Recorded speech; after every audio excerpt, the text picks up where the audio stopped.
I'm Jen Verrill. We're here at Verrill Farm today, and I've just baked and cut out and baked a gingerbread house, and we're ready to assemble now. I have royal icing all set in a bag. I like to use these disposable bags, which you can easily find, and then you don't need a tip or anything in the end. You can just put the royal icing inside and snip off the end, and you're all set to go.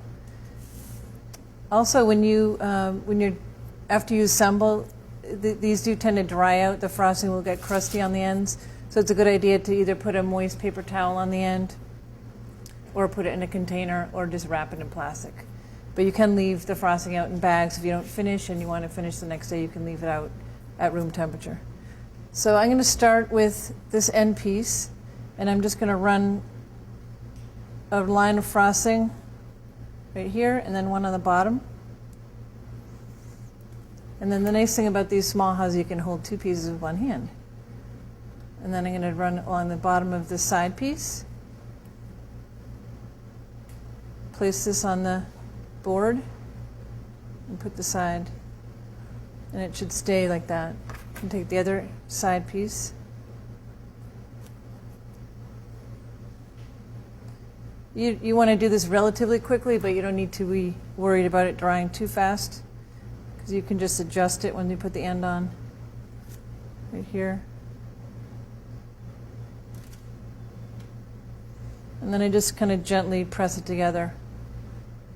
Make sure it's pretty square. And then that can sit just for 5 minutes or so till it firms up a tiny bit. And then you can take your roof. And at this point, I'm going to take the royal icing and just pipe along here on both ends. And then take your roof and do the same thing, just a line along the top where it's going to connect. And then you just put it like that.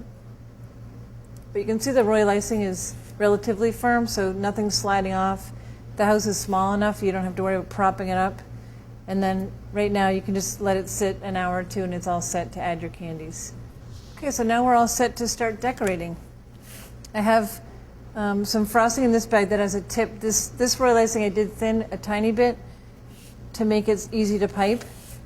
And I'm just going to pipe down the roof.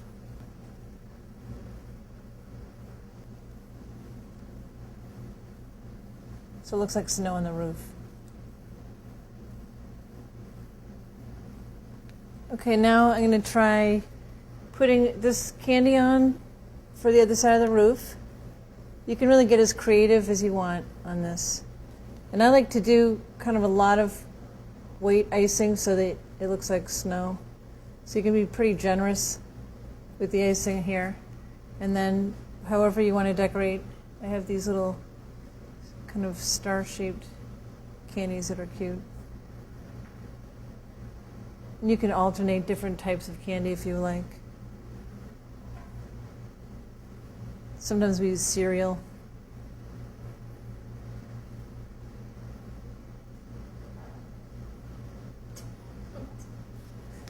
And then we can add a little more frosting in between so you don't see the roof.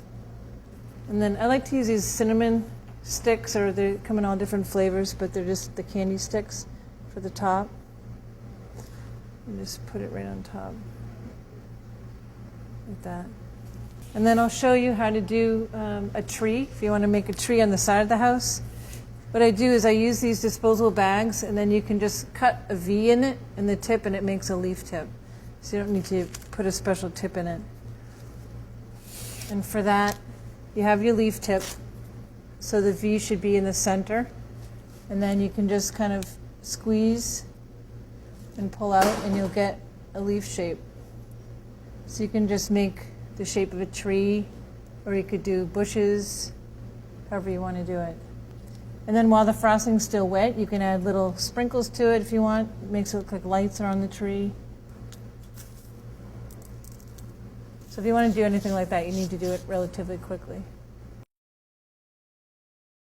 Okay, now we're going to do a door and a walkway. And I love these. These are called Sour Power, and they're these really pliable strips. and you can actually separate them like this, and you can use the little pieces for scarves or whatever you want. And today I'm going to use the striped one for a door. So you can cut this with scissors or a paring knife. Let's make 2 pieces. And then you can either put the frosting on your candy or on the house. I'm going to put it on the candy, and then you can just stick it on.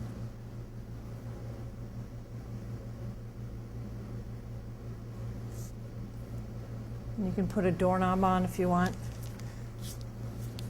And then we're going to make a walkway.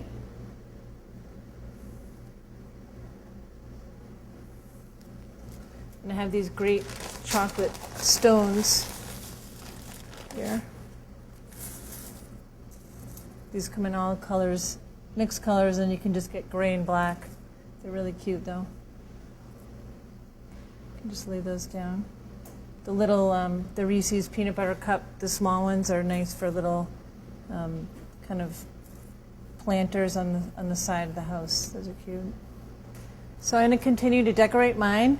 These are some that my kids did earlier today, and as you can see, their imagination was running wild, but you can just do whatever you want and have fun with it, and I hope you try it out. Happy holidays.